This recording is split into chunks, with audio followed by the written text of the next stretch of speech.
Quick take, Ray Hoare from Concurrent EDA. I want to talk to you about high performance image signal processing compute in cameras and what does it mean and why do you care?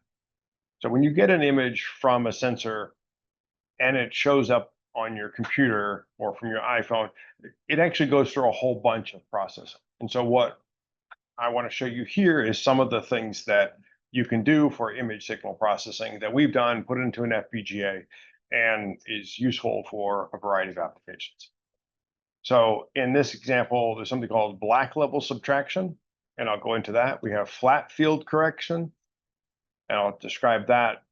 Bad pixel correction, maybe one of the pixels is bad, you need to replace it.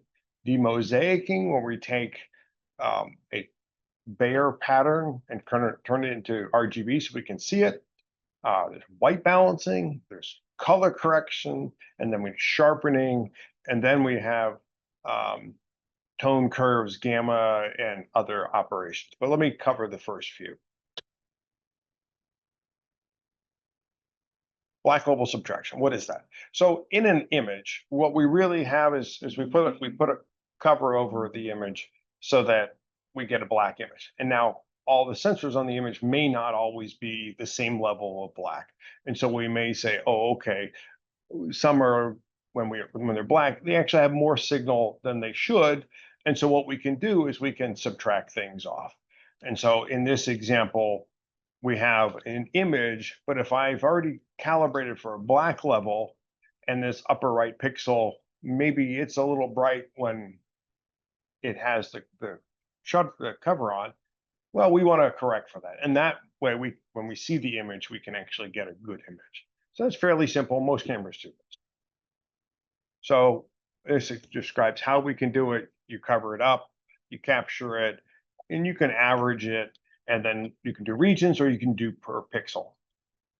Now, flat field is a whole nother thing, and it's not typically done in cameras. And this is where it's actually very interesting.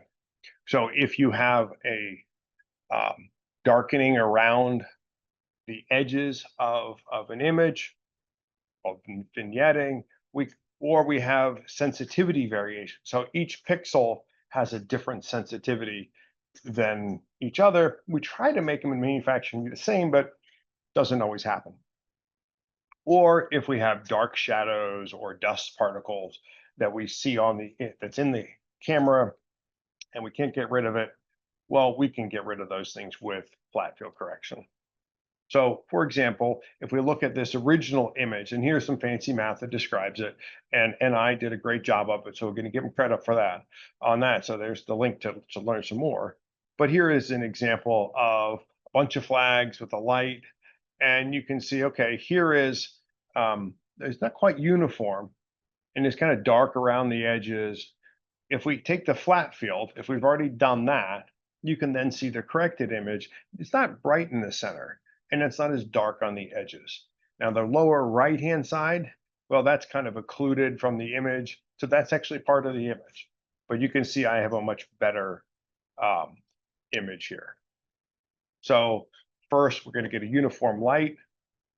We're going to match real image settings, so we're going to get the right settings in there. We're going to capture the image, and that gives us our flat field that we put into our fancy math.